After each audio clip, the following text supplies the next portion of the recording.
So this is just an example of 1.1 lecture worksheet and how you would answer. So this is an example problem. And this is setting up the metric prefix conversion factor. So you don't need to solve it. And this is the metric prefix C equals 10 squared, 10 to the minus 2, not 10 squared. So what you need next is to multiply that unit onto both sides. Okay, so multiplying the unit G onto both sides is a CG and equals 10 to the minus 2 G. I just slipped that G onto both sides of this equal sign, which I'm highlighting in red. Okay, so that step 1 is identify the metric prefix and write the power of 10. Step 2, multiply the unit onto both sides. Step 3 is you put a 1 in the front of the metric prefix side, 1 CG. And this is your conversion factor. So this is what you would do. You can take a picture of this, save it to your computer, and then drop it. So let me see if this works, actually. I'm going to take a picture of this. No, I'm going to end up taking a picture of myself. All right. Let's see. I'm going to send this copy to myself. Okay. And then I'm going to upload it and drop it to, let's go back to here.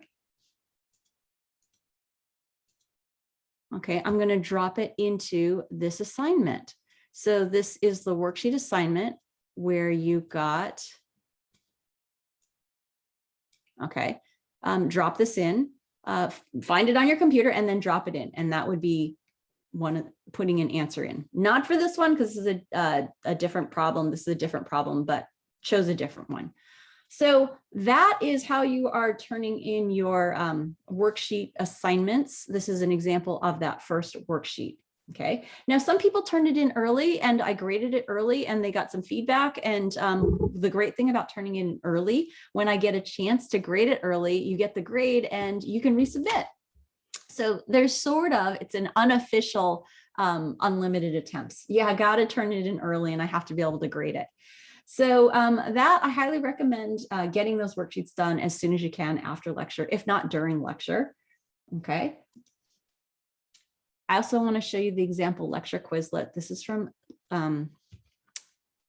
sorry. Before I go to the lecture Quizlet, this is also every lecture has this Quizlet, which I mentioned. And the best way to approach the lecture Quizlet is after you sit in lecture, complete the worksheets, turn in the worksheet answers, you want to look at this next tab, which is the questions for study and review. So all of these questions review what we went over in lecture. Now, you might not have time to do it right after lecture. But I highly recommend spending your time right after lecture doing these problems. These problems all have answers. So you can check your answers and there's a couple reasons to do this. So first of all, these are not due. You don't have to turn any of these in because you have the answers. The purpose for doing these is to review the material. So reviewing the material is how you are studying for Chem 9. And you will see these questions and these answers to these questions typically in the lecture Quizlets. Okay, so this lecture Quizlet does cover worksheet, you know, what I've talked about in worksheet, but more of the general picture ideas from the videos.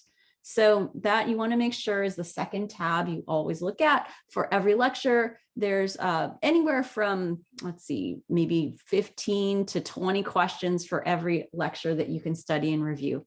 You have time to get to all this because this lecture Quizlet isn't due until Sunday. Okay. So, and then there's always supplemental material. You can review other videos from other sources and also from textbooks. Like if you're wanting to review sig figs, well, this is another textbook version of significant figures. Okay, so going back to here, this is the fourth tab. Is I always provide an outline and then the lecture recording after the lecture. Okay. So this is the end of the worksheets from the last lecture. So this is from 1.1 lecture worksheets. Okay, we started this worksheet last lecture and we're going to finish it this time, but this is the metric prefixes. So it's handy to have this, and you can see that I'm going kind of fast because I'm assuming that you kind of have this right in front of you, or you have already memorized that H is 10 squared, or T uppercase T is 10 to the 12th. So if you don't have all that memorized, that's okay, but that means you need to have this document handy right in front of you. So have it as another window, have it as a piece of paper right in front of you, have it until you are really comfortable recognizing those metric prefixes. Okay, so this is the process that I went over at the beginning of the lecture, is setting up the conversion factors for using these metric prefixes. Now, I know there are other ways to solve these metric prefix conversion problems. This, though, I think is the best way. It's because it shows all your work. And so the reason for showing your work is not so that I can torture you and make sure you have these file uploads. It's so that you can understand what you're doing, because the canceling out units, all of that is part of understanding exactly how these conversions work. So let's go to this bottom section. And so we are officially in 1.2 lecture, even though this was from the 1.1 lecture worksheet. So this is converting the following values, putting the answer into scientific notation. So this is first identifying the metric prefix in number 1. This is a K. Okay, so you have the metric prefixes K, and you want to write that metric prefix and the power of 10 it is equal to. So K is kilo, and that is 10 to the third. And then the next thing you want to do is multiply the unit onto it. That unit needs to be onto both sides. So this is going to be Km equals 10 to the third m. You see, just slap it onto both sides of the equal sign. Then put a 1 in the front, and that's going to be your conversion factor. So how do you use this conversion factor? So now let's take it up a level. So you rewrite the number you're trying to convert, which is this 155 km. So the number I'm trying to convert is 155 km. And next to that number, you want to put a fraction. So that's a parentheses with the fraction line. Okay. And then what's going into that fraction is this conversion factor. This conversion factor that you've just set up, this one, is going in, and you need to decide what's going where. So what is going on the bottom, the denominator, needs to cancel out with what you're trying to cancel, which is the units kilometers. Okay, so I need kilometers on the bottom, so I'm going to choose this side, 1 km. So I'm going to switch to this color. The 1 km is coming from this side of the conversion factor that you've already set up.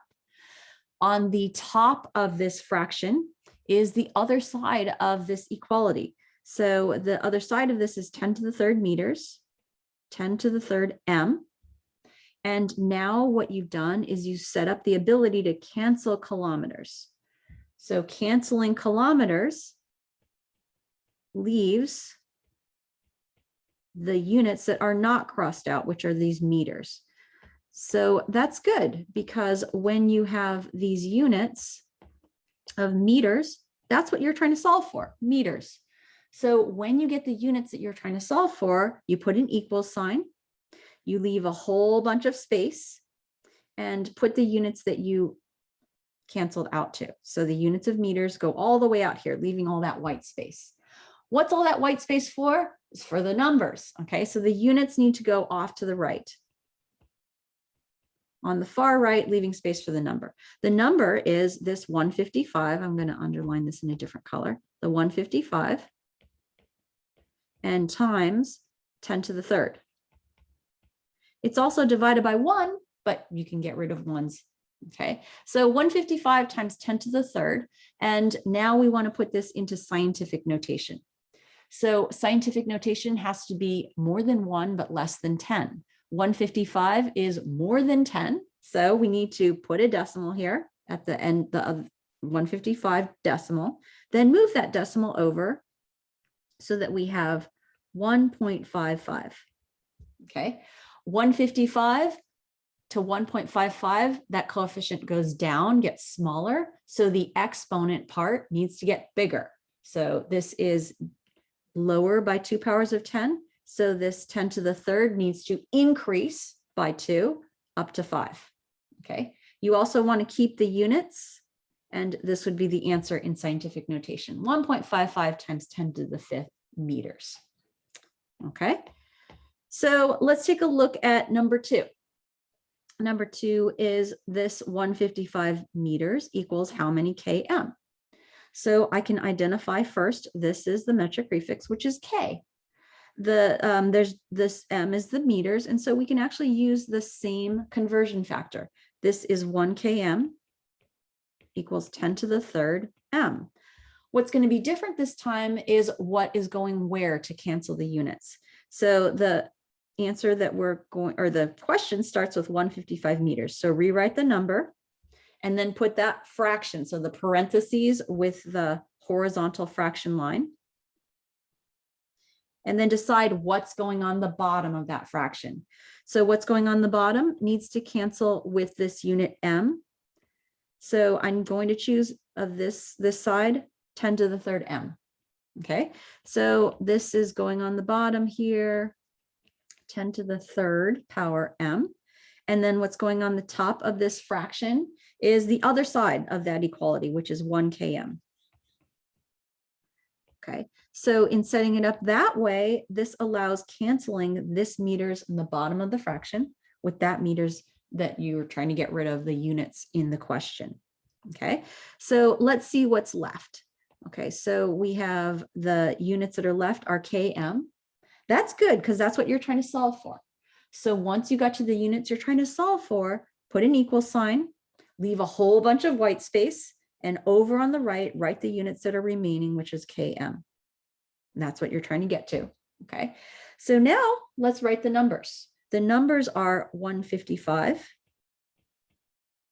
times, this time, I'm going to circle this in purple. It's not 10 to the third, it's 1 over 10 to the third. Okay, now that's not 10 to the third. Okay, so now let's deal with this. 1 over 10 to the third is something that can be written like this, 1 over 10 to the third. That 1 can be written as 10 to the 0. Okay, because remember 1 is equal to 10 to the 0, or 10 to the 0 is equal to 1. This is useful when you have this power of 10, and with powers of 10, those exponents, when you're dividing those exponents, you subtract. So this is 0 minus 3, or negative 3. So this is going to be 10 to the negative 3. So you don't need a calculator when you are working with exponents. This is a review from last time. So this answer is 155 times 10 to the negative 3, and the units are km. Not done yet. Want to put this into scientific notation. So this is more than 10, so you want to make this a number in between 1 and 10. So put a decimal, move the decimal over, and you will have 1.55. 155 went down to 1.55. So that means the exponent of 10 to the minus 3 needs to increase. Okay, so 10 to the minus 3 needs to increase to 2 powers of 10. So minus 2, minus 1, using the number line, getting closer to 0. This is going to be 10 to the minus 1. This decreased by 2, so this increased by 2 powers of 10. 10 to the minus 1, and the units you still need are km. Okay, how you feeling with this? Let's look at this next one. This is 155 DAL, and the units are liters. So DA is the metric prefix. This is that one unique metric prefix that is 2 letters. So DA is deca, and that's equal to 10 to the first. Okay. We want to multiply the units onto both sides. So the units are the uppercase L, that's a liter. So DAL equals 10 to the first L. Put a 1 in the front, and that's going to be the conversion factor I'm going to use. So take the number that you're trying to convert, that 155 DAL, and rewrite it. 155 DAL. Okay, write the number with the units and then put that fraction. So put the parentheses with the horizontal line. Then decide what's going in the bottom of that fraction. What's going in the bottom is coming from this conversion factor that you set up. So we need to cancel DAL. So what needs to go down here is the side of the conversion factor that has DAL, this side, 1 DAL. So 1 DAL is going on the bottom. And then what's going on the top is the other side of the equal sign. So the other side of the equal sign is 10 to the first L. So this, setting it up this way, allows for canceling the decaliters DAL, DAL, and the units that remain is the L. Now let's check. Is that what I was trying to get to? L. Yes, I was trying to get to the units just L. So when the units check out, when you cancel to the correct units, you write an equal sign, you leave a bunch of white space, and you put those units, the L. Okay, now you're going to write the numbers. So the numbers this time are 155 times 10 to the first, and this time it's over 1. I'll actually write that this time. You don't need it to deal with anything differently if it's over 1. You can actually not need to write the 1, okay, when it's in the denominator. The answer, though, is not done yet, though, because we need this into scientific notation. So you want to put the decimal here, move it over so that you have 1.55. This from 155 went down to 1.55, so the exponent needs to go up. So this is down 2 powers of 10, so up 2 powers of 10 to 10 to the third, and then have your units liters. So that would be the answer for that one. Okay. You guys are going to keep on going unless I see anything in the chat or any questions. Okay. So number 4 has 2 metric prefixes. I see a C and a T. Okay. So that means I'm going to need 2 conversion factors. So there are 2 metric prefixes. That means I'm going to need 2 conversion factors to solve this problem. But this just means you are setting it up the exact same way. The metric prefix C is 10 to the minus 2. You want to multiply the units of G onto it. So this is CG equals 10 to the minus 2G. Put a 1 in the front, and that's your first conversion factor. The second conversion factor is that uppercase T. So that uppercase T is 10 to the 12. That's a tera. Okay, and terabytes of data are the highest data right now that you can typically buy for computer storage. So that's 10 to the 12 bytes of data. So we want to multiply the units onto both sides. TG equals 10 to the 12G, and then put a 1 in the front. Now the next thing is how do you use 2 conversion factors? So the process is very similar. You start with the number that you're trying to convert. So rewrite that 155 CG. And the only thing that's different is instead of just 1 fraction, you're going to write 2. So 2 conversion factors because you had 2 metric prefixes. Well, you need space for 2 conversion factors. So that means 2 parentheses with the fraction horizontal lines. So you need to keep track of what you're canceling out. So in the first parentheses, you need to have this unit canceling out CG. So in the bottom part of the first fraction, you want CG. So out of these conversion factors, this side, the 1 CG is going to go in here. Oops, let me do this in a different color. So this is 1 CG. This side is the only possibility out of all 4 of these that can cancel out. Since you plugged in 1 CG here, the only thing that can go on the top of this fraction is what's equal to the 1 CG, the other side of the equality, which is this 10 to the minus 2G. Okay, so this allows you to cancel out CG top and bottom. Now let's pay attention to what you're canceling out next, which is not the CG. It's not the CG, it's this G. Okay, so this G that I'm underlining in red, you're going to need a G down here in the next parentheses, in the next conversion factor needs to G right there. Where are you going to get that G from? Okay, so we already used this, so it's not going to be from that conversion factor. Already used this. So the other conversion factor is where it's going to come from. It's not 1TG, it's this part. This side is 10 to the 12G. Why did I choose 10 to the 12G? Because this is the units G that needs to go in here. Okay, this is because the only thing that will cancel out with this G is a G down here. Okay, so putting that in there, 10 to the 12G, forces the top part of this fraction to be 1TG.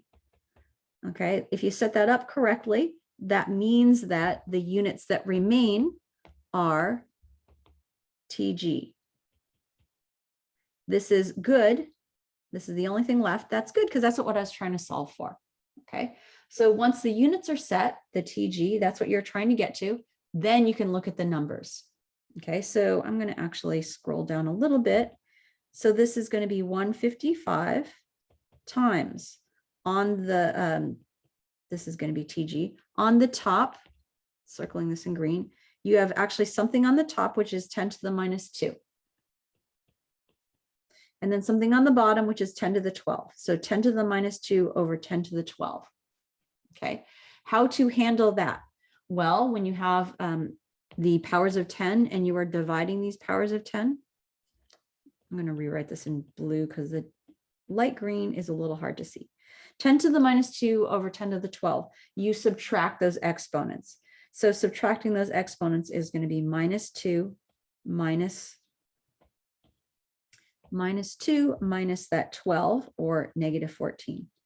So that is going to be 10 to the negative 14.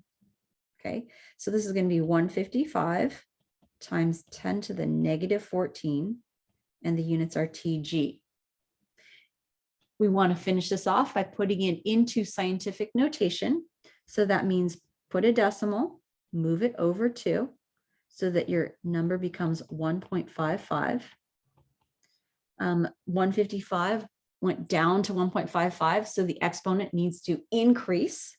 And increasing when you're in the negative numbers, so this is a negative, increasing a negative exponent means getting closer to 0. So not 10 to the negative 16, but 10 to the negative 12 and TG. Okay. How do you guys feel about this? Good. Can you do this? Yes. Okay. I got 1 thumbs up. I'm going to erase some space so that I can do this last problem on here. Okay. So let's take a look at this final one, which has 155 mg equals how many TG? So there's 2 conversion factors that are going to be needed because there's 2 metric prefixes. So start with the M. M is the metric prefix milli. It's lowercase m that is a prefix. It is not the M that represents the units of meters. It's a prefix. It's before the G. So it's different from a unit that is after a prefix. So this is M milli, that's 10 to the minus 3. So you want to multiply the G onto both sides. Mg equals 10 to the minus 3 G, and then put a 1 in the front. We can reuse this teragram from the previous because that's also a T. Okay, so you have 2 conversion factors. So write the number you're trying to convert, rewrite this 155 mg, and then write those 2 fractions. You got 2 conversion factors, so you need 2 fractions, 2 parentheses with the horizontal lines. Then you got to decide what's going in the bottom of the first one. So what's going in the bottom of the first one, what's going in here is going to be based on what the units you're trying to cancel. So you're going to choose, hopefully, this one, 1 mg. Okay, 1 mg goes on the bottom. And on the top of this fraction is what it's equal to. 10 to the minus 3 goes on the top. Okay, so this allows canceling milligram mg with that milligram down there. Now you've crossed that out. What's left is this G. So not MG anymore. Cross that out. So it's a G now. So where are you going to get this for the second conversion factor? What's going in the bottom of the second one? You're going to need a G. Where are you going to get that from though? We can't use this because we already use this. We already use this conversion factor. So we're going to this one. Okay, this is the 1 TG, 1 teragram equals 10 to the 12 G. So what's going on the bottom of this needs to be this side, 10 to the 12 G, because that allows us to cancel out the grams with the grams. Okay, what's going on the top of this fraction? The other side of this equality, which is 1 TG. Now that's good because that's what we're trying to solve for, teragram. So once you get to the units, everything else is crossed out. The units we're trying to solve for is TG. That means you write an equal sign, leave a bunch of white space, put the units, TG, that's what we're trying to get to, and then look at the numbers. Okay, so the numbers are 10 or 155. And this is times 10 to the negative 3, and this is over 10 to the 12.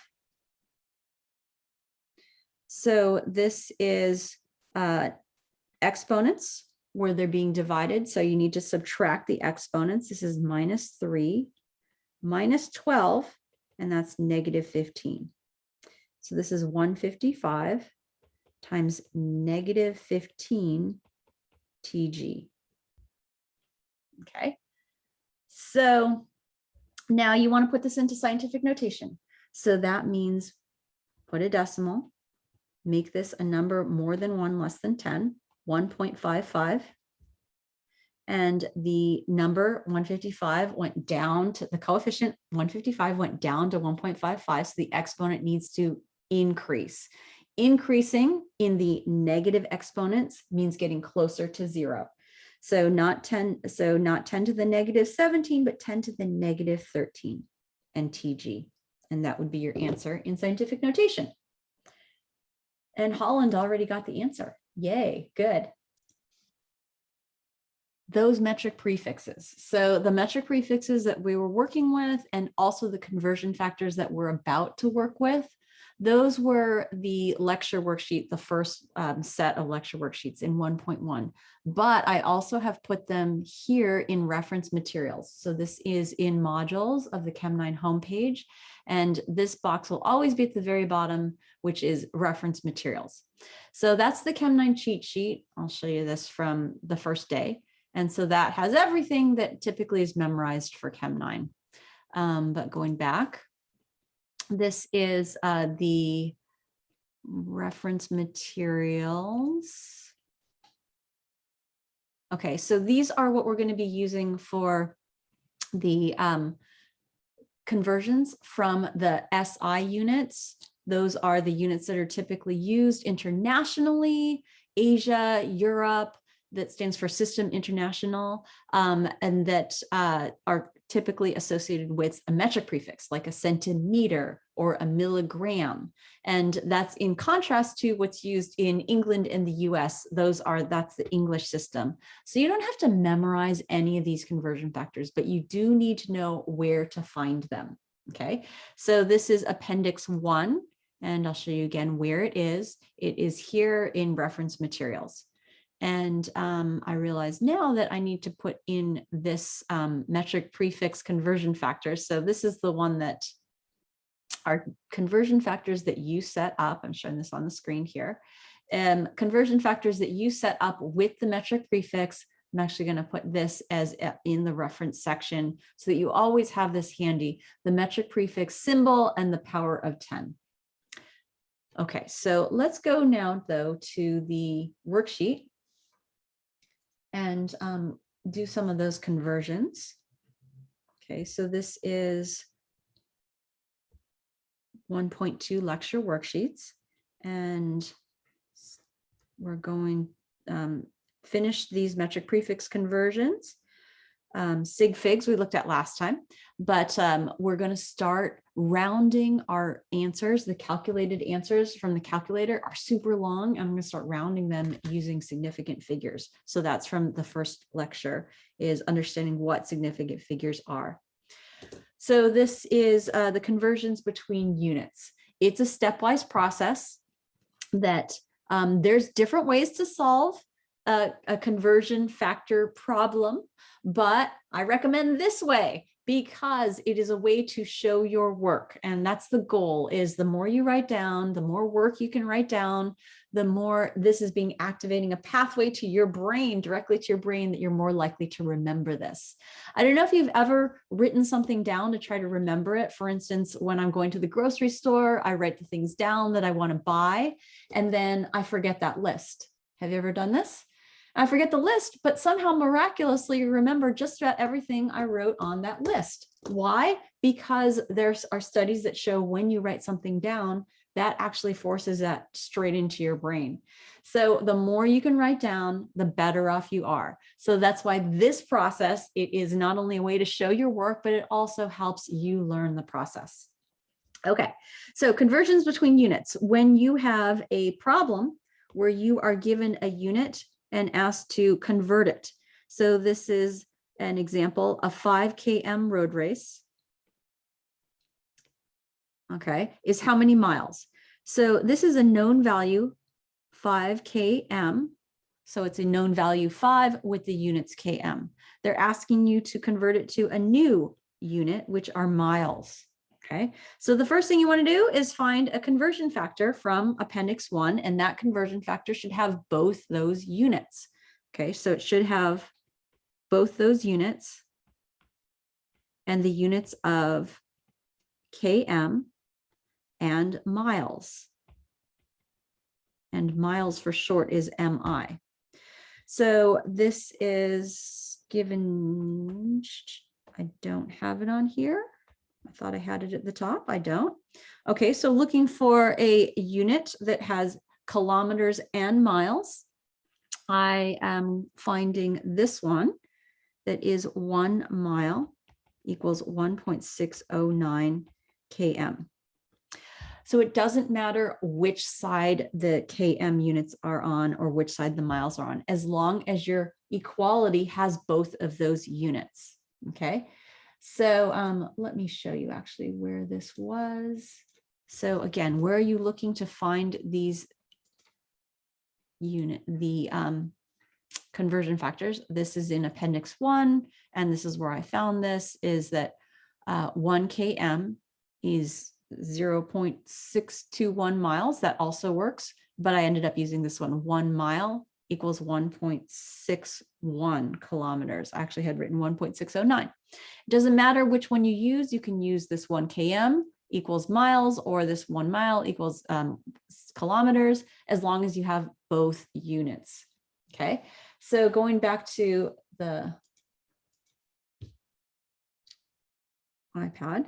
And so you might say, well, does it matter if you wrote 1.61 or 1.609? It doesn't matter, because when rounding the answer, you usually get rid of a lot of the extra digits at the end of the number. So I chose this one, 1 mile equals 1.609 km. And this gets set up as a fraction so that you can cancel units. So the goal is to cancel units just like you did with the metric prefix conversions. So you take the number that you're trying to convert, 5 km, and you rewrite it. Okay, put a fraction. So that's the parentheses with the fraction line, and decide what's going on the bottom of that fraction. So on the bottom of that fraction is going to be 1.609 km. And that allows to cancel the units km. What's on the top of that fraction is what it was equal to, the other side, 1 mile, 1 mi.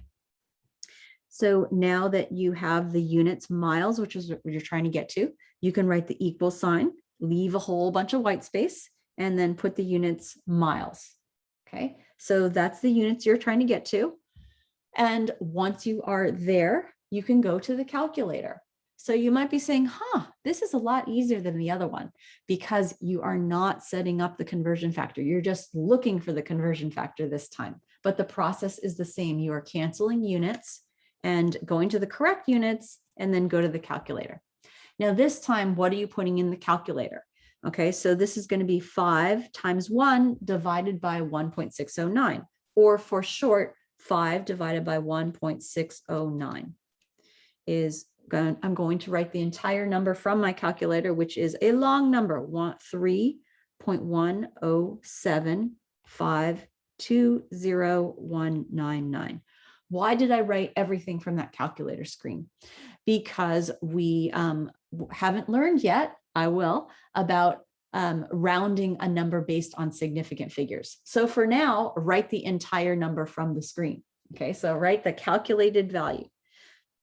So what I did here is I canceled the units and I multiplied the remaining numbers. So the unit for that final number should be whatever you were trying to solve for, which was miles.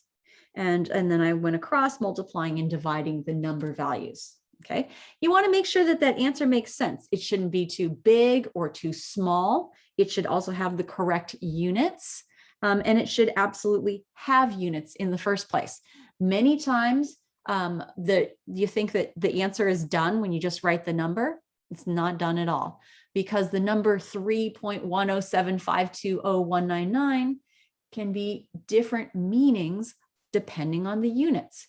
3.107520199 miles is very, very different from 3.107520199 dollars. So the units are super important. So the units need to be at the end of a number. Without the units, the number doesn't mean very much at all. Okay, so let's take a look at these problems. So convert 35 centimeters to inches. And this is the units I'm going to be looking for a conversion factor with centimeters and inches. So I'm going to go to this appendix 1 and look for something with centimeters and inches. So at the very top, I see 1 centimeter, 1 cm for short, is equal to 0.394 inches, or IN for short. Does it matter if I choose 1 cm equals 0.394 inches, or this further one down, 1 inch? I'll write both of them actually. 1 inch equals 2.54 cm. It doesn't matter which one you choose as long as you choose one of them. Okay, so let's go back to my iPad. And here's this.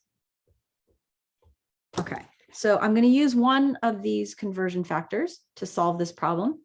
It doesn't matter which one. Okay, so 35 cm you want to rewrite and then put fraction, so parentheses with the horizontal line, and decide what's going to go on the bottom. So what's going on the bottom of this, if I'm going to use this one, I'm going to put 1 cm on the bottom.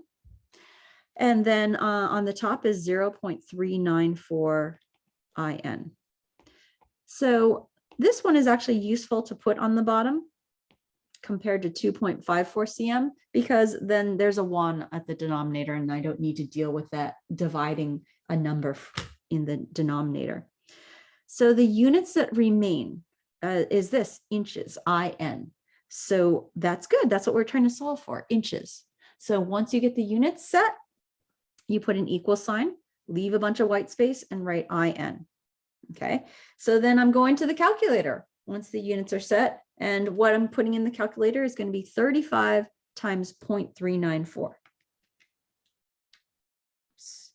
35 times 0.394 is 13.79. So you want to plug it into the calculator and write the entire everything from the calculator. This one was not as long as the previous, but you want to write down everything that's there. Okay, we haven't learned to round off yet. Okay, but we will.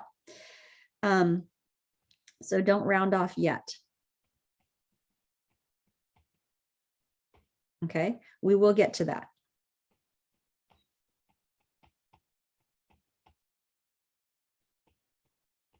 Okay, so the next problem, a 10 km road race is how many miles? So we need a conversion factor that has both km and miles. Ah, I had one of those before. It is 1 mile equals 1.609 km. So I'm going to use that again. 1 mile equals 1.609 km. Doesn't matter which is on what side, as long as you have both units. So take the number you're trying to convert, 10 km, and write it. Put a fraction next to it, and then decide what's going on the bottom. So what's going on the bottom of this one? You're going to choose, hopefully, 1.609 km. Okay, and on the top is going to be 1 mile. Now, this allows me to cancel out km. And had there been an option, I could have used the other version of this that has 1 km equals 0.621 miles. And then I wouldn't have to divide by 1.609. But it's not a terrible thing to have to do that. So I'm going to live with what I chose. Okay. So the units that remain that are not canceled out are miles. That's good because that's what we're trying to get to. So leave a bunch of white space and put the units miles, and then go to the calculator. So what is going into the calculator is going to be 10 times 1 divided by 1.609.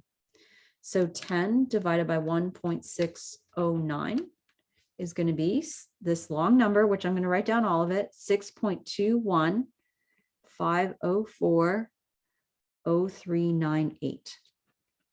Write down the whole thing. We're going to get to rounding next. Okay. And then let's look at number 3. Now, number 3 says a volume of 25 HL is how many quarts? Okay, volumes. Well, we know that we're going to be looking for quarts, which are QT. Okay, so we need the units in to have quarts, but we also need HL.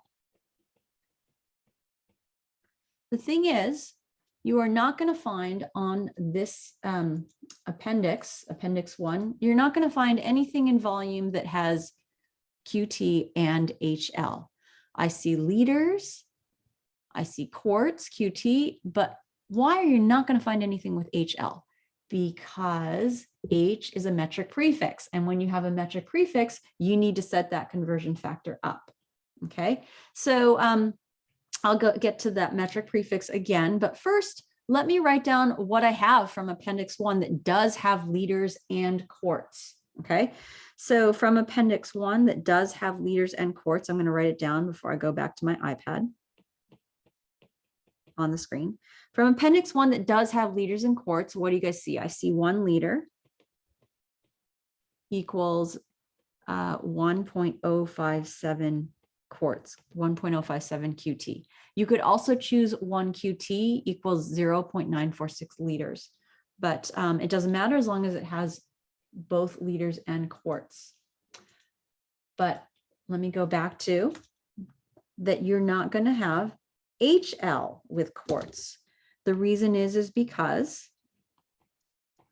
this is H is a metric prefix. And that's not going to be on those conversion factors. For the metric prefix, you need to set up a conversion factor using H and into HL.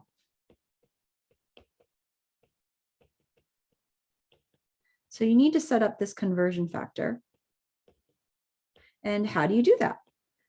The same steps that we used before. So if you have H, I'm going to do it here. H is equal to 10 squared. So you want to make it an HL, a hectoliter, by multiplying L onto both sides. And then you put a 1 in the front, and that would be the conversion factor that you set up.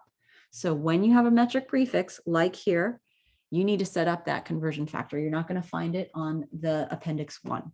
Okay, but we do have 2 conversion factors. You have the 1 liter is going to convert to quarts, and then you have this liter will convert to hectoliters, HL. So let's solve this problem. Take the number 25HL,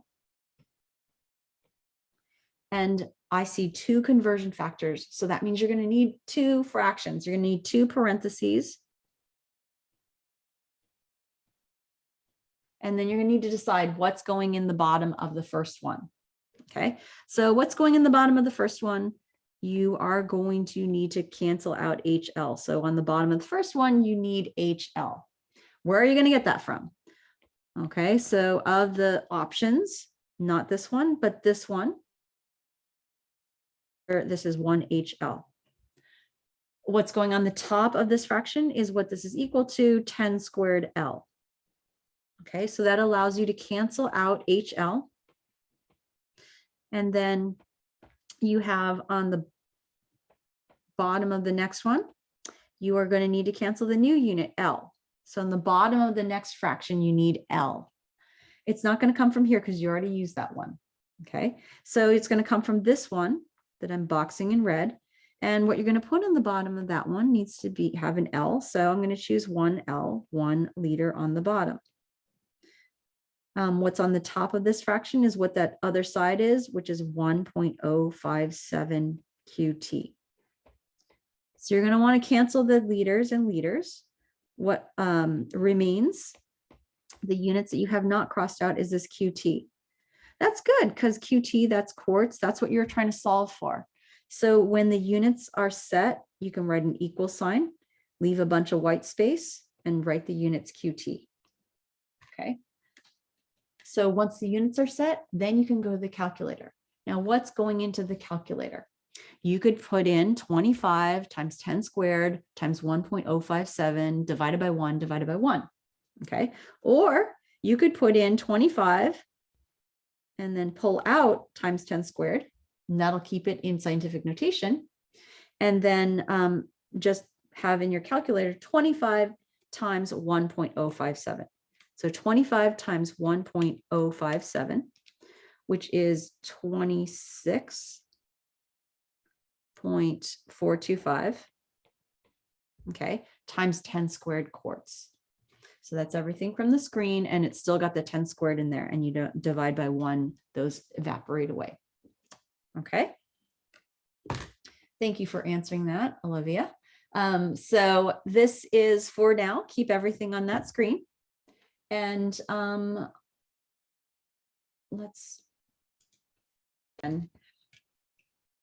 when you are measuring anything using a measuring instrument like this tape measure or a graduated cylinder that we're going to use in lab, when you are measuring something, it's important to understand that measuring instrument. What does it measure to? The tenths place, the hundredths place, or not many places at all, maybe. So that's the goal, is when you are taking a measurement, a precise measurement, it will have a certain number of significant figures. And so that's what we're getting to, is that measured values have certain significant figures. And so going to this on the supplemental material on today's lecture, I want to point out this is the appendix 1 is in here, but I also have a couple of simulations where you can see how a ruler, this is a ruler simulation, and you're going to be using this ruler, or if you don't have a ruler, you can use this ruler simulation, using this ruler to measure, for instance, the diameter across of this circle, or this length across of this square. Okay, and then if I want to measure the height of the square, or the diameter up and down of this ruler, okay? But before actually using this ruler, you need to figure out the precision of the ruler. Does it measure to the tenths, the hundredths, or the thousandths? Okay, so that's the ruler. There's also a beaker here. This is a beaker that has markings, so 20, 40, 60, 80, 100. Before you actually measure the meniscus, that's the bottom of the curved liquid, before you actually use this to measure it, you need to figure out the precision. Does this measure to the tenths, the hundredths, the thousandths? But this actually measures to the ones place. And so we'll get to how you figure that out. And then I want to show you, this one is a simulated graduated cylinder. So this is a graduated cylinder that has markings, more markings than the beaker had, but there's the meniscus. This is the curved line. Before you measure the liquid volume, before you measure the bottom of the meniscus, you need to figure out the precision of the graduated cylinder. Does it measure to the tenths, the hundredths, the thousandths, or none of those? Okay, so you can see this comparing the graduated cylinder, which measures liquid, comparing it to the beaker that also measures liquid, the beaker has a lot less lines. So the beaker is less precise. The beaker measures to the ones place. This example would be about 55 milliliters, 5 being the ones place of 55. This graduated cylinder, this has a lot more lines. This is a more precise measurement. This graduated cylinder measures to the tenths place. That is 1 decimal place after the ones place. So this would be, this example would be 57.1. Okay, so how do you figure out the precision? Let's go to this worksheet. So this is, let's work on this worksheet where I'm going to have this on the screen. So determining the precision of measuring instruments. Hopefully you guys were able to take some notes from that video. And we're going to do this process where you are basically stepwise before you measure the liquid in a graduated cylinder or beaker. Before you measure the length or diameter using a ruler, you need to determine the precision of that measuring instrument before you use it. Does it measure to the tenths place, the hundredths place, the ones place? You need to determine the precision first before you actually take the measurement. So the first thing is you're noting the orientation. Does it increase up or down? And then you choose a reference point. That's a mark with a number next to it. So in this close-up view, there are a lot of marks in this close-up view, but the only ones that count as reference points are going to be the 40 or the 50. A mark with a number next to it is what I call a reference point. So I'm going to choose 40 as the reference point. Okay. This is the reference point that you want to move 1 mark away. You can either move 1 mark up or 1 mark down. It doesn't matter. But what does matter is reading what that number is for that mark. So this is the mark. I'm going to show you this in red. 1 mark away is this mark right here. Okay, so this mark is 1 mark away from that reference point. So reading that, well, it's going to depend on how many marks there are between the reference points. So for this between 40 and 50, there are 10 marks between 40 and 50. So that means this is not 40.1. It's not 40.01. This is 1/10 of the way between 40 and 50, which is 41. Okay, so this mark is 41, 42, 43, 44, 45, and so on. If there were 100 marks between 40 and 50, then the mark would be 40.1. But there are only 10 marks between 40 and 50, so each mark is 1/10 of the way between the value of 10. So writing that number down, I'm going to rewrite it right here, is that this is writing that number down is super important. So 41. Okay. And you'll notice I haven't measured anything yet. I haven't looked at the meniscus or anything. So this is step 4, adding a place to the number that I just wrote down. So had I not written that number down, I wouldn't be able to add a place. So that's why it's important to write this down. Adding a place for 41 means actually adding a decimal and then a place, which I'm going to hold with a 0. So that is because this 1 of 41 is the ones place. The next smallest place is this needing a decimal, and then in the decimal range, this is called the tenths place. That's the place just to the right of the decimal. And that tenths place is equal to 1/10 or 0.1. Okay, so that's the place that I just added.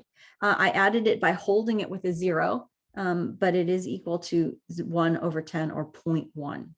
Okay, so in this example, because it was 41, the number was 41, I added a decimal and a place. Okay, and then this is what I just did, adding a decimal and a place using a 0 as a placeholder. Sometimes you don't need to add a decimal. Sometimes you're just adding a 0 as a placeholder because there's already a decimal there. Okay, but sometimes you're not adding a decimal at all. For instance, if the number was a 10, then you're adding a ones place with no decimal because the 0 is held by no decimal at all. So what that place you just added, what's important about it is it represents this thing that I've been talking about called the uncertain digit. It's what's estimated. It's what you can read between the lines. So what you can read, what you can measure between the lines. And those are the lines that are shown. So here's this close-up view. So what I had there was this is 0.1 is the precision. And so what that means is what I can read between the lines, between 40 and 41, I could measure 40.5, 40.6, 40.9 would be between 40 and 41. Okay, or even between these two lines, taking it out of that region. What's this line? Which this line is 46 and this other line is 47, those two lines. So what can you read between 46 and 47? An example would be 46.5. So that 0.5 is the precision, the tenths place. Okay, I know it's held by 5, but it is anything that you can read there would be 46.8, 46.9. That is what's changing is the 0.1. That's called the tenths place. Okay, so that's the tenths place that is changing with 46.5, 46.8, 46.9, and so on. So what that means, zooming back out, is the precision of the instrument is reflected by that place that you added to the number that you wrote. So it goes back these steps. You need to write the number down and add a place to it. Now, most of the time, the precision of a measuring instrument is one place better than the marks that are shown. Okay, and that works when there are 10 marks between the reference points. So let's take a look at these examples. So this is all determining the precision before taking any measurement. Notice I didn't measure that meniscus. And the rule in general is one place better than the marks that are shown. And this is when there are 10 marks between the reference points. So I'm going to choose this one. This is for 10 and 20. I'm going to choose 10 as the reference and move 1 mark up. That's here. Read that number and write it down. So what that number is there are 10 marks between 10 and 20. So that's not 10. It's not 10.1. It's 11. Each mark is 1/10 of the way between. So this is 11. So I wrote that number down. Then I want to add a place and making it not 11, but 11.0. So adding a decimal and that place, which means that the precision is to that place that I added 0.1. Okay, that's held by that 0, or that's the tenths place. That's 1/10. It's called the tenths place.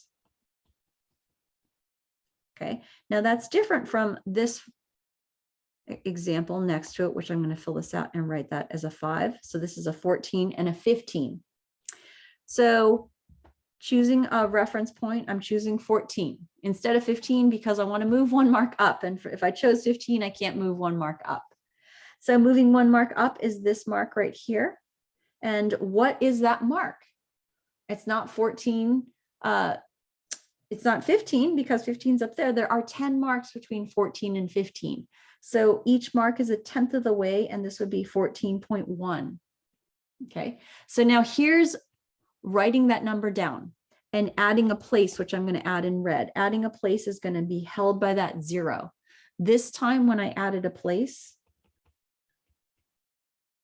I added a 0 placeholder. And adding that place is this 0 here, which is the precision of this graduated cylinder is different. This is 0.01. It's 2 decimal places out. This is equal to 1/100, or that's called the hundredths place. And so this is different. It's 2 decimal places out. There are 2 places after the decimal. Compared to the tenths place, there's 1 decimal place. So this is called 1 decimal place, 1 place after the decimal, and this is 2 decimal places.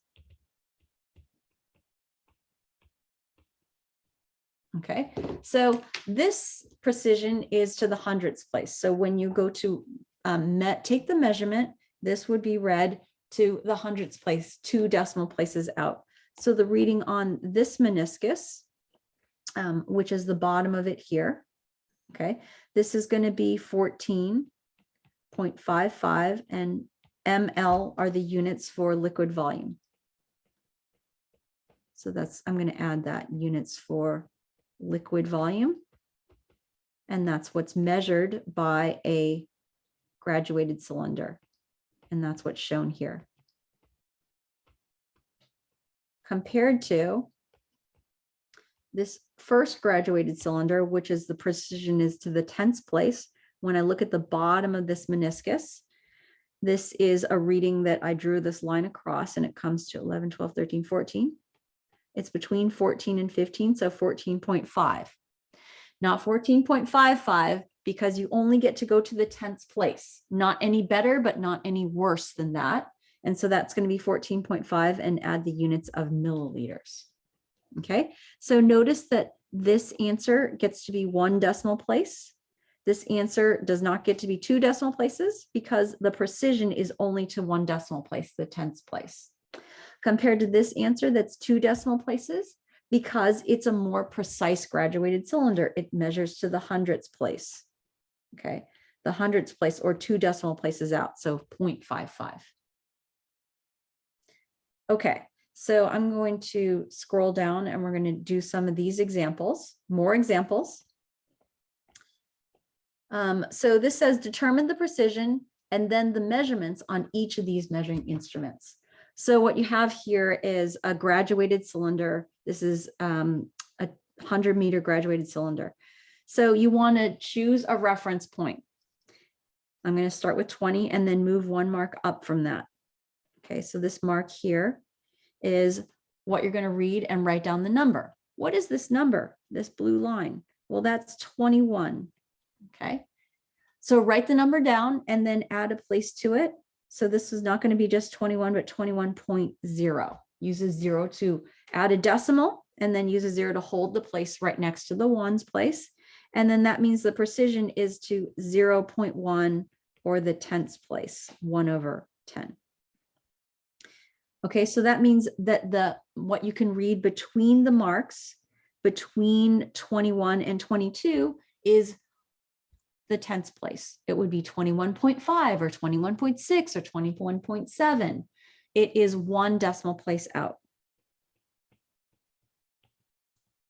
Okay, so that means this is going to impact the volume, which is this measurement, which I'll do in a different color. This is the bottom of the meniscus, which is right here, is in between these 2 lines. This line is 22, 23, and between 23 and 24, let's say it's looking like it's increasing up. So this would be 23.5. Okay, 23.5 is one possible answer with the units ml. But if you say, hey, it's a little bit above that, you could say 23.6 milliliters, or you could say 23.4 milliliters. The way all of these are the same is that they all have 1 decimal place, and this is called the uncertain digit. What you are uncertain of is not the measurement itself. It's just that it depends on the reader. Who's saying it's 23.5 versus who's saying it's 23.6. Those are all correct answers because they have 1 decimal place. Okay, and so they're all acceptable and correct answers. Okay, so let's take a look at this next 100 milliliter graduated cylinder. So this is, again, you want to start at a reference point. That's a number, a mark with a number next to it, and then move 1 mark up, which is going to be here. And there are 10 marks between 50 and 60, so that mark is 51. Then you want to add a place. So that's going to be a decimal and a place. And that place that's being held is the 0.1 or the tenths place. Okay, so that's 1 decimal place out. So that's going to impact the volume measurement. So the volume is the bottom of this meniscus.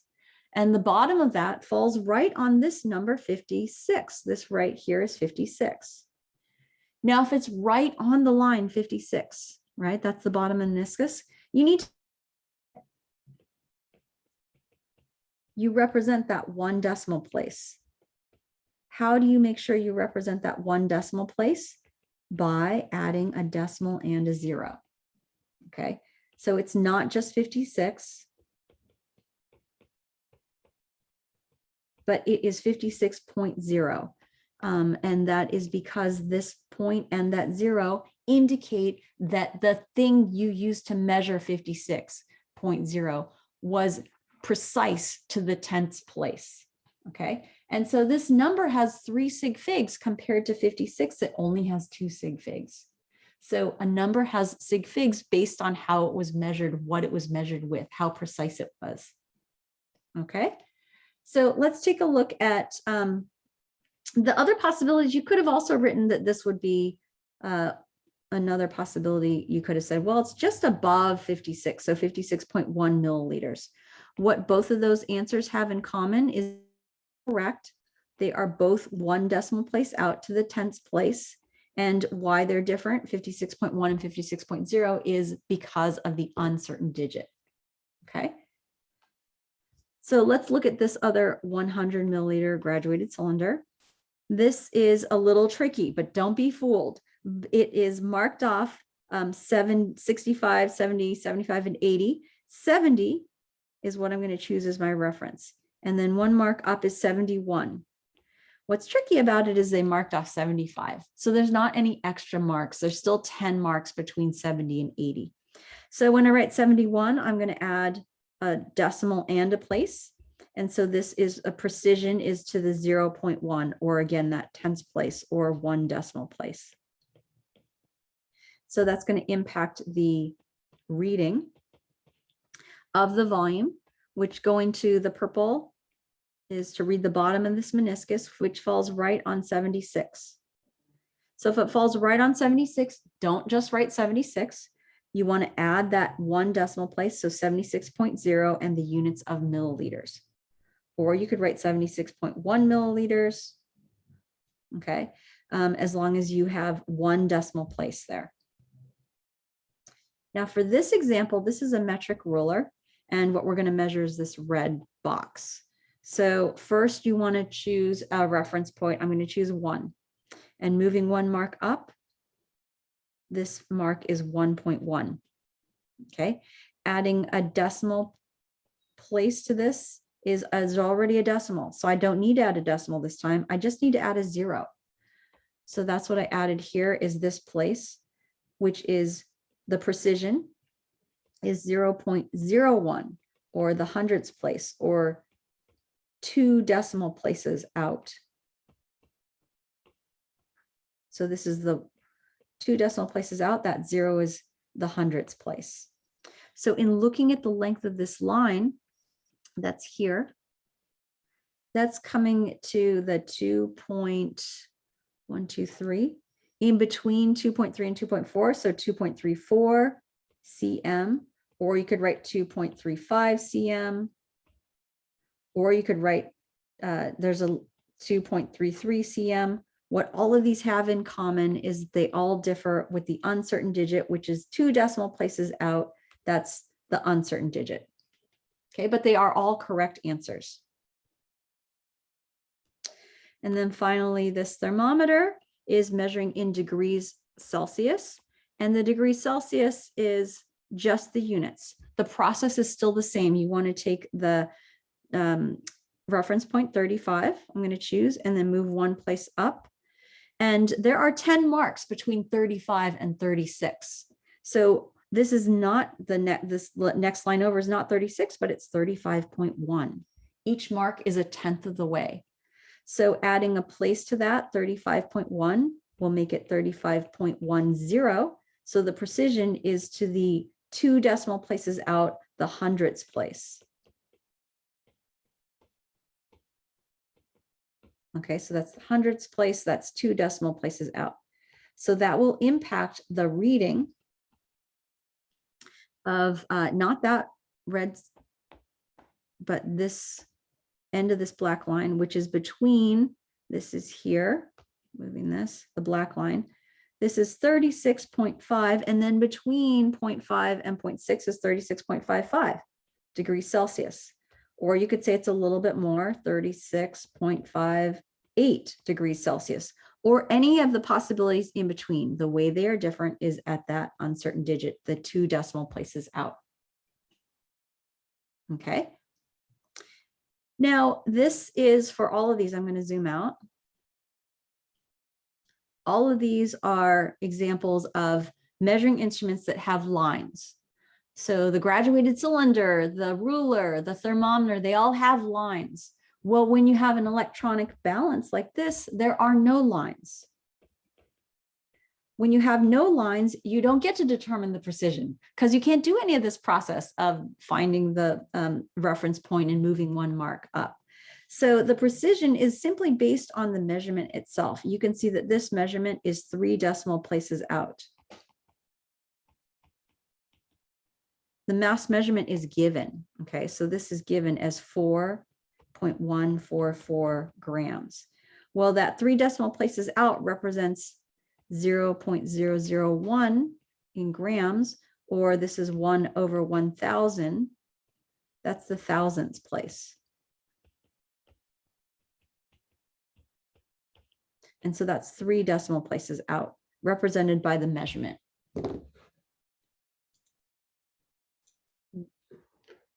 Let's finish off with this last worksheet. And this is what we're getting to is when you have a calculated answer, you don't want to just have that long number from the calculator. You want to round it off, and it's based on whether the calculation was multiplication division. Then you're looking at the lowest number of sig figs. Or if you were adding and subtracting, then you're looking at the decimal places. Okay, so you might need to go back and review sig figs.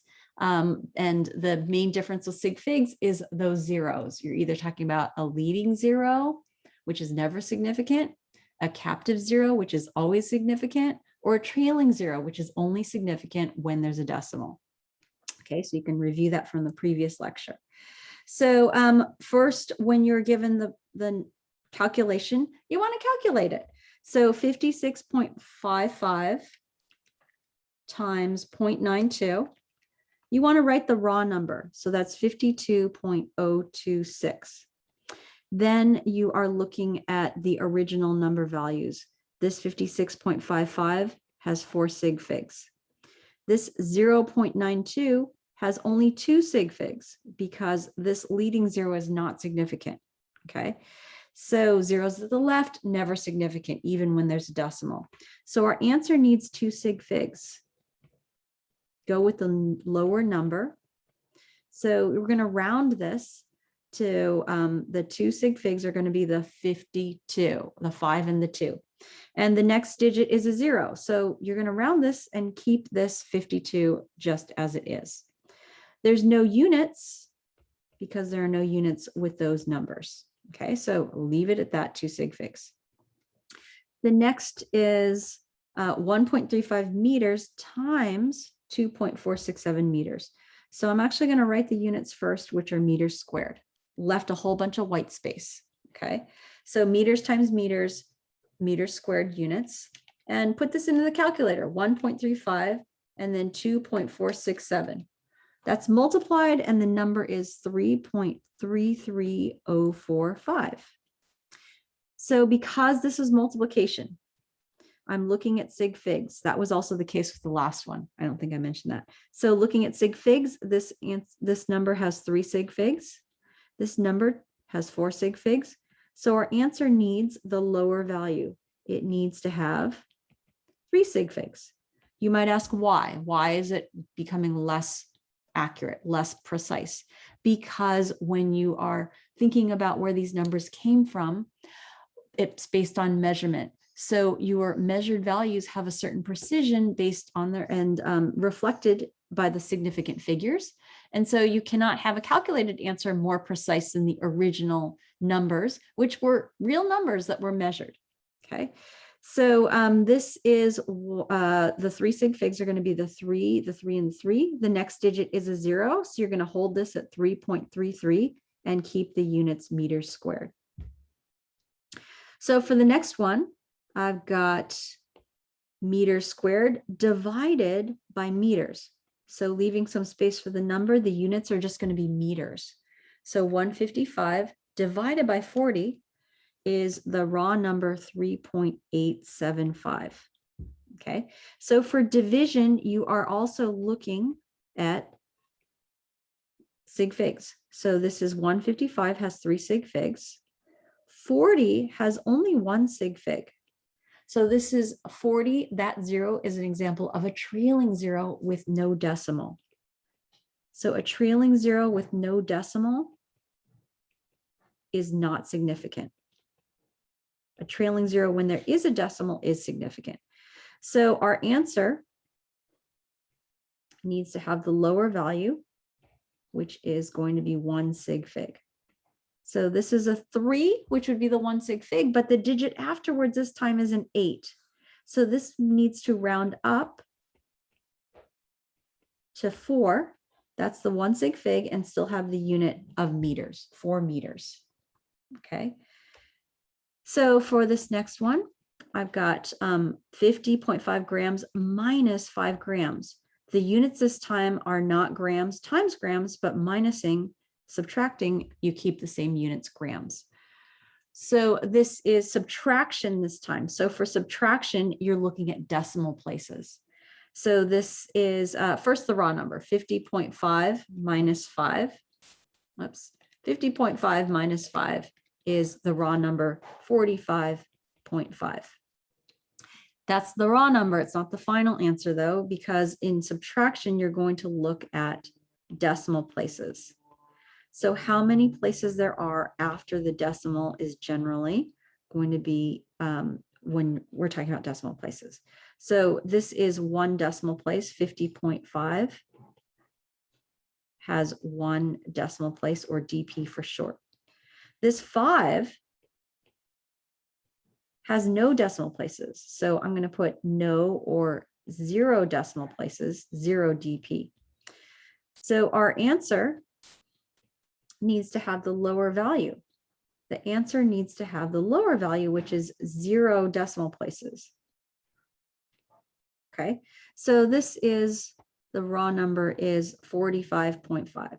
So this is the 45 is actually the 1's places held by the 5. The 0 decimal places would be getting rid of that 0.5. So this would round up to 46 and then grams. So that would have no decimal places, okay, rounding the 0.5 up. So we have 46. So for this one, I've got number 5, adding centimeters. Centimeters plus centimeters plus centimeters, the units will still be centimeters. So they're not multiplied, which would be centimeters cubed. These are just adding centimeters. So adding them on the calculator, 0.025 plus 3.5 plus 100.5 is the raw number 104.025. So this is addition. So again, with addition and subtraction, you're looking at decimal places, or DP. Okay, so this number 0.25 has 3 decimal places, or 0.025 has 3 decimal places, 3 places after the decimal. 3.5, that has 1 decimal place, 1 place after the decimal, and 100.5 has also 1 decimal place, 1 place after the decimal. So our answer needs to have the lower value, which is 1 decimal place. Okay, so this would be underlining this in a different color. I'm going to choose red. This is 104 would be the 1's places held by the 4. So the next place over is the 10th place, which we're going to get rid of that decimal place, or any decimal places. So this would be held at just 104 and then the unit centimeters. So you don't want any of those decimal places. And since it was a 0, I don't round up. Okay. Oh, hold on a second. Don't do that. I need 1 decimal place. So not 104, but 104.0. I need to keep 1 decimal place. This is that 1 decimal place. And there was a 2 afterwards. Let me erase that. There's a 2 afterwards, so I don't need to round up. So this is 104.0 and still need the centimeters units. Okay. And then one more. Number 6 is calculate the area of a circle using this equation. So this is an equation that has a equals pi times r and squared. So we have the value for r. So putting this in sequentially, you have pi, and then the value for r is 56.35 with the unit cm, and then in parentheses squared. So what I'm going to do is I'm going to square that first. 56.35 squared. No, 56.35 times 56.35. And so this is equal to pi, stays there. And this is 3175.3225, and then centimeters squared. So you'll notice that I didn't round anything yet. You don't round until the end. I'm not at the end yet because I still have to multiply pi in. So I have a pi button on my calculator, or if you don't have a pi button on your calculator, pi, you can just put in times 3.14. But I use times pi, and I have the answer, which is 9975.569839, and the units are still centimeters squared. So that's the raw answer on the calculator. But now I need to go back to the original number and look at sig figs, because this was all multiplication. So looking at sig figs, this 56.35 has 4 sig figs. So our answer needs to have 4 sig figs. Now you might say, well, what about pi? Pi has 3 sig figs. Well, it actually does not. Pi is a constant, and constants are infinitely significant. So it does not have 3 sig figs. It actually has an infinite number of significant figures. And you could actually keep going 3.1427, da, da, da, da. They're all significant. So this is the lower value is 4 compared to infinite. So the answer needs 4 sig figs. So I'm going to look at the 9975. The digit right after is a 5. So I'm going to round this up to 9976. And then the units are centimeters squared.